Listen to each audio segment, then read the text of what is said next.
Congratulations Awami League, আপনারা অবশেষে নিষিদ্ধ হয়েছেন। মানে নিষিদ্ধ ছিলেনই, কার্যক্রম নিষিদ্ধ ছিল, সেটা এখন খুব শক্তভাবে সিলগালা করে তারেক রহমান এবং বিএনপি আপনাদেরকে শেষ পর্যন্ত একটা জায়গায় নিয়ে এসেছেন।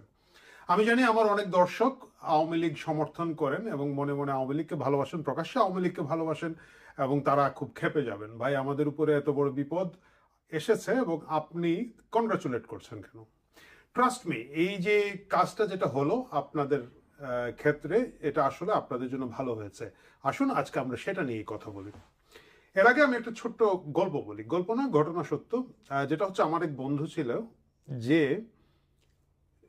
সরকারি চাকরি হয় হয় ভাবে থাকে। কিভাবে? প্রথমবার বিসিএস দিল, ফেল। পরের বার দিল, প্রিলিমিনারি পাশ করলো। তো প্রিলিমিনারি পাশ করলো, রিটেনে ফেল করলো। এর পরের বার গিয়ে আবার প্রিলিমিনারি দিল এবং পাস, রিটেনে ফেল। আরেকবার গিয়ে সম্ভবত, আমার মনে নাই, কিন্তু যতটুকু মনে পড়ছে যে ভাইভাতে ফেল করেছিল বা কোথাও একটা ফেল করেছে। এভাবে করতে করতে 3-4 বছর পরে তার সরকারি চাকুরির বয়স চলে গেল।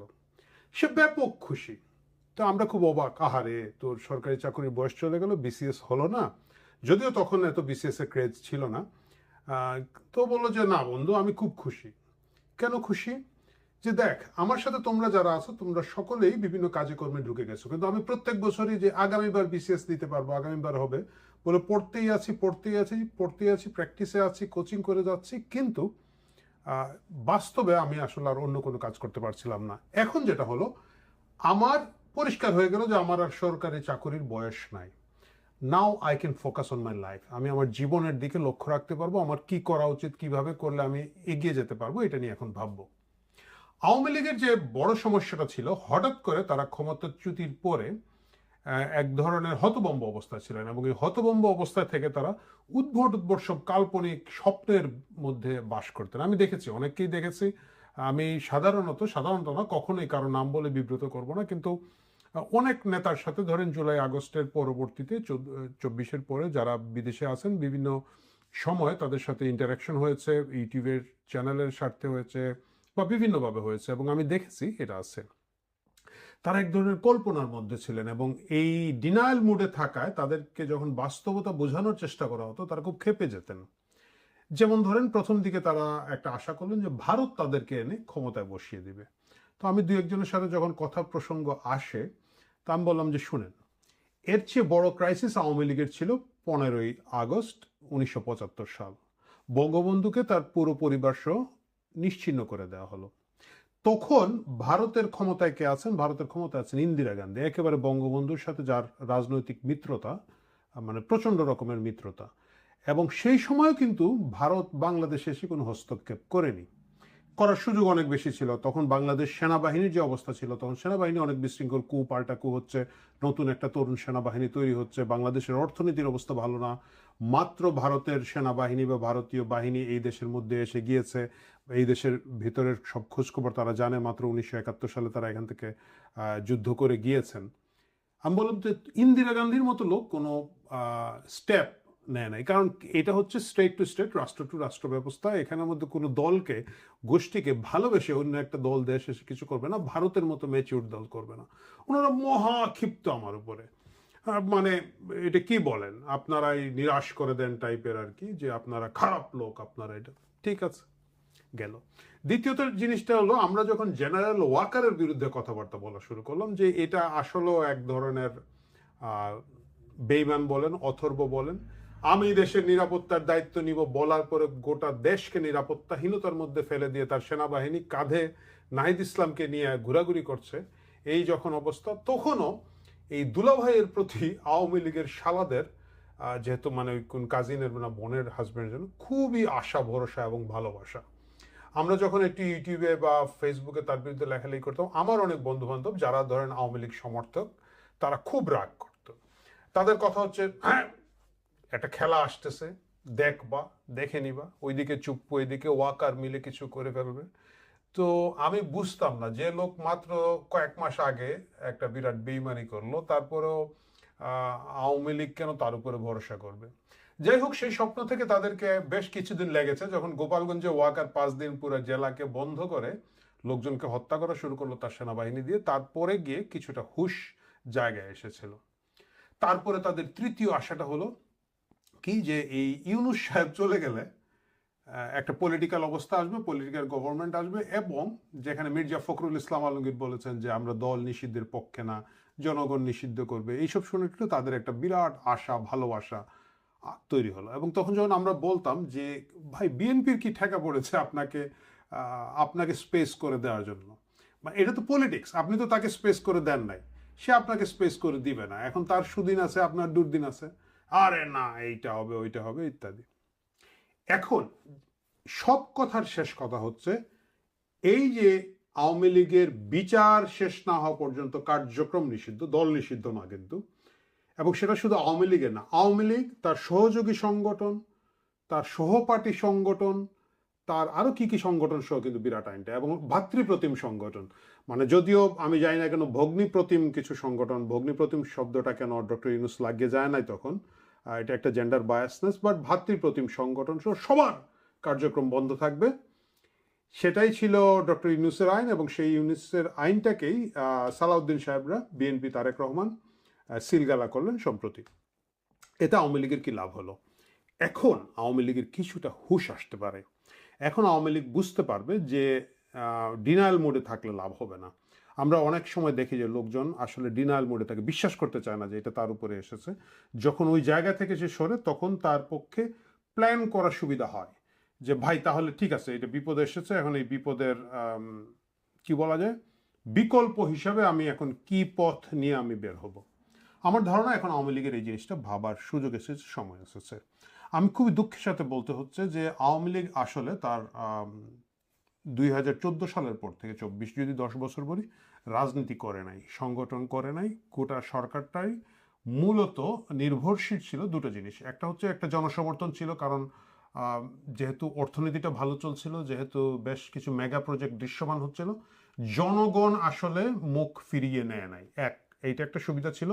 দ্বিতীয় যে সুবিধাটা তাদের ছিল, পুরো জিনিসটাই আসলে আমলাতন্ত্রের মাধ্যমে নিয়ন্ত্রণ হয়েছে, সংগঠন বলতে কিছুই ছিল না, কিছু মানে বিভিন্ন স্তরের টাউটবাটপার ছিল, এবং বিভিন্ন স্তরের অথর্ব লোকজন এখানে রেখেছিল আওয়ামী লীগ। তার সাধারণ সম্পাদকের কাজ ছিল সকালে উঠে ফেসবুকে 200 ছবি আপলোড করা, সোট টোট পরে বসে থাকা, মানে একটা দলের কোনো রাজনীতি নাই, তার সাধারণ সম্পাদকের চেহারা দেখলে বোঝা যায়, এবং দুই পাশে এদিকে 10টা ওইদিকে 10টা নারী নিয়ে একটা বই বা একটা ফুল উদ্বোধন করা, কিছু একটা করে যাওয়া, এবং লম্বা লম্বা কথা বলা।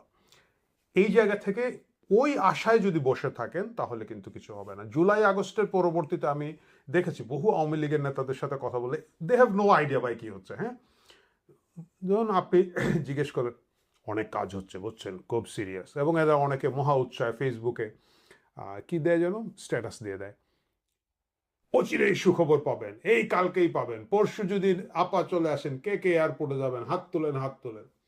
তো আমি এদের সাথে কথা বলে দেখলাম যে এদের কোনো আইডিয়া নেই আসলে কি হচ্ছে, সবাই খুব কাজ চলছে। তো আমি কাউকে জিজ্ঞেস ভাই কী কাজ চলছে একটু বলেন, আমরা যেহেতু রাজনীতি পর্যবেক্ষণ করি, রাজনীতি নিয়ে কথা বলি, একটু শুনি কি আপনাদের প্ল্যান। অনেক কাজ হচ্ছে। আসলে তাদের কোনো আইডিয়া ছিল না কি হচ্ছে, বিভিন্ন জায়গায় বিভিন্নভাবে পালিয়ে আছেন, ছড়িয়ে ছিটিয়ে আছেন, বিশৃঙ্খল অবস্থায় আছেন, এবং আমার কাছে মনে হচ্ছে পুরো সংগঠনটা একেবারে কি বলে হুড়মুড় করে ভেঙে পড়েছে, যেহেতু সংগঠনের তলে তলে রাজনৈতিক সংগঠনটা অনেক দুর্বল ছিল, হুড় হুড় মুড়মুড় করে তারা ভেঙে পড়ে গিয়েছে। এখন কার্যক্রম নিষিদ্ধ মানে হচ্ছে আলটিমেটলি আওয়ামী লীগকে খুব সহজে রাজনীতি আর চালাতে বাংলাদেশে দিবে না এই সরকার, এবং যেহেতু তারা দিবে না, তাহলে আওয়ামী লীগ কিভাবে ফিরে আসবে, যদি আদৌ ফিরে আসতে চায়, সেটা তারা কিভাবে আসবে এটা তাদের প্ল্যান করা উচিত। এই রাজনীতিটা তারা এখন করতে পারবেন, এবং এইটাই আওয়ামী লীগের জন্য সুবিধা হবে। আমরা গত 1.5-2 বছর দেখেছি তাদের যে বিশৃঙ্খল অবস্থা। আমি কয়েকটা উদাহরণ দিই, যেমন ধরেন ডাকসু নির্বাচন হলো, দীর্ঘদিন ছাত্রলীগ এখানে ছিল, ঠিক আছে, ছাত্রলীগকে মেরে কেটে পালিয়ে যেতে বাধ্য করা হয়েছে, ছাত্রলীগ এখানে নেই, কিন্তু মুক্তিযুদ্ধের পক্ষের বা আওয়ামী লীগের সমর্থক যারা যারা হয়তো সরাসরি ছাত্রলীগের সাথে ছিলেন না, বাট তারা হয়তো জামাত শিবিরকে ভোট দেবেন না, বা বিএনপি জামাতের এই যে টোটাল উইন উইন সিচুয়েশনে কথা মানে তারা সমর্থন করে না, এদের প্রতি কি দিক নির্দেশনা হবে? এদের কোনো দিক নির্দেশনা ছিল না। আমি বিশ্বাস করি না যে ডাকসু জাকসু বা অন্যান্য জায়গায় ছাত্রলীগের নাম না হোক, মুক্তিযুদ্ধের চেতনার প্রজন্ম বা কোনো একটা মানে সিগন্যাল দিয়ে ছাত্রলীগ সমর্থক বা আওয়ামী লীগ সমর্থকের ভোট দৌড়গুলোকে জড়ো করা যেতে পারত। শেষ মুহূর্তে আমরা দেখলাম দুজন স্বতন্ত্র প্রার্থী, একজন ভিপি এবং একজন জিএসকে গোপনে নির্বাচনের আগের দিন ছাত্রলীগের কিছু কিছু লোকজন সমর্থন দিলেন এবং এটা নিয়ে ফিসফিস শুরু হলো। আমি বোধহয় এটা আরেকটা ভিডিওতে বলেছি, যদি নাও বলে থাকি বা বলেও থাকি আমি আবার বলতে চাই। তো আমার পরিচিত ঢাকা বিশ্ববিদ্যালয়ের একজন ছাত্র যাকে আমি চিনি যে সে খুবই প্রো 71, এবং ততক্ষণে ফাঁস হয়ে গিয়েছে যে এই ভিপি এবং জিএসকে ছাত্রলীগের একটা বড় অংশ বা একটা অংশ নীরব সমর্থন দিচ্ছেন। দে আর ট্রাইং টু টেস্ট তাদের স্ট্রেংথ কতটুকু বা তারা কতটুকু ভোট গোপনে নিতে পারে। তো আমি ওই ছাত্রকে ফোন দিলাম, বললো কি অবস্থা, তুমি কি কাদেরকে ভোট দিচ্ছ, শুনলাম তুমি তো একটু মানে ওইটা আওয়ামী ফ্যামিলির ছেলে। ও বললো ভাই আমি তো জানি না, আমি তো আমাদের সিলেটের ছেলে, আমি তো বাড়ি চলে আসছি, আমি কাউরে ভোট দিব না, আমি বাড়ি চলে এসেছি। এটা হচ্ছে কি, এই যে প্ল্যান পরিকল্পনা ছাড়া কাজ করার কারণে এই জিনিসগুলো হয়েছে। গত নির্বাচনের কথা একই ঘটনা ঘটেছিল কিন্তু পাকিস্তানে ইমরান খানের ক্ষেত্রে। ইমরান খানের কি করেছিলেন, ওনারা দল নিষিদ্ধ হয়ে গেছে, তারা কিন্তু প্রত্যেকটা আসনে স্বতন্ত্র প্রার্থী দিয়ে দিয়েছিলেন। আমি মানি যে এটা এই বছর সম্ভব ছিল না, এই নির্বাচনে সম্ভব ছিল না, মেরে কেটে জবাই করে ফেলতো রাস্তাঘাটে। মানে লোক তো ভাই প্রায় সকলেই জেলের মধ্যে, কারাগারের মধ্যে, যারা একটু লিডার আয়দার এলাকায় যেতে পারছে না, গেলে মায়ের খাচ্ছে, ধর খাচ্ছে। সো সেটা মানলাম, কিন্তু কি হবে 6 মাস পরে, কি হবে 1 বছর পরে, কি হবে 1.5 বছর পরে, কি হবে 2 বছর পরে, কি হবে? আওয়ামী লীগের এখনো সেই পরিকল্পনা নাই। এই পরিকল্পনাটা থাকতে হবে।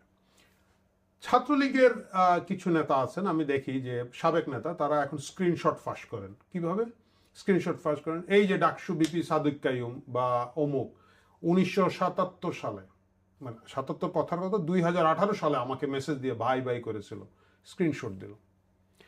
এটা নিয়ে হাসি ঠাট্টার কিছু নাই। এটা হচ্ছে যে আপনাকে বুঝতে হবে আপনার প্রতিপক্ষ কি পরিমাণ ম্যাচিউর ছিল।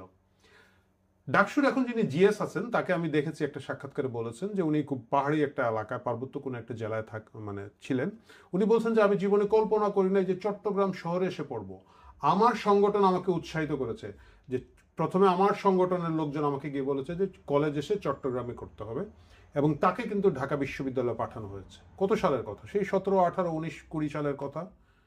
সেইটার ফলাফল কিন্তু 2025-26 এসে তারা পাচ্ছে, তারা ঢাকা বিশ্ববিদ্যালয়ে নেতৃত্ব দিচ্ছে।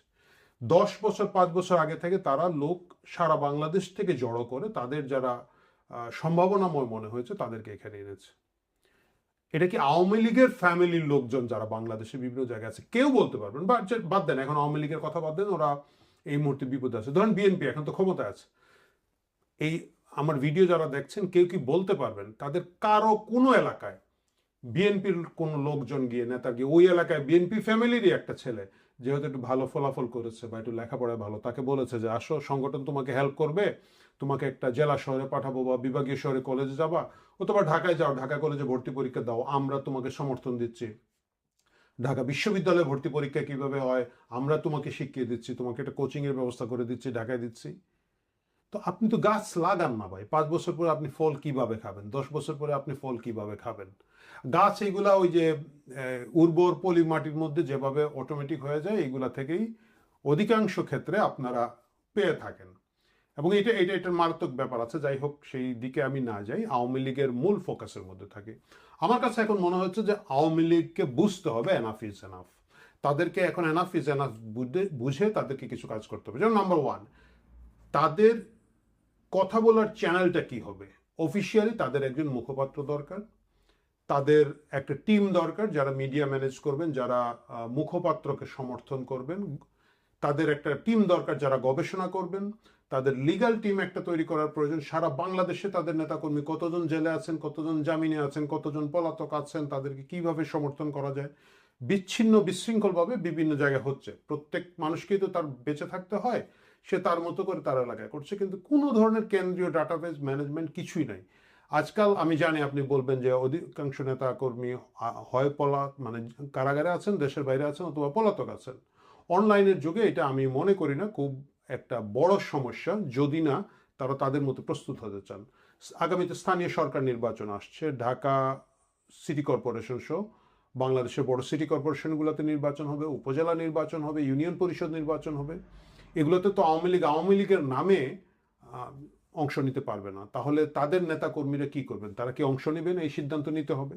যদি অংশ নিয়ে থাকেন, সেটা তারা কিভাবে করবেন, কোন ব্যানারে করবেন, স্বতন্ত্র করবেন নাকি এক্সিস্টিং অন্য কোনো পলিটিক্যাল পার্টির নামে করবেন, এই জিনিসগুলো যদি তারা পরিকল্পনা করতে না পারেন এবং তারা যদি বসে থাকেন, আশায় থাকেন কেউ এসে তাদেরকে উদ্ধার করে দিবে,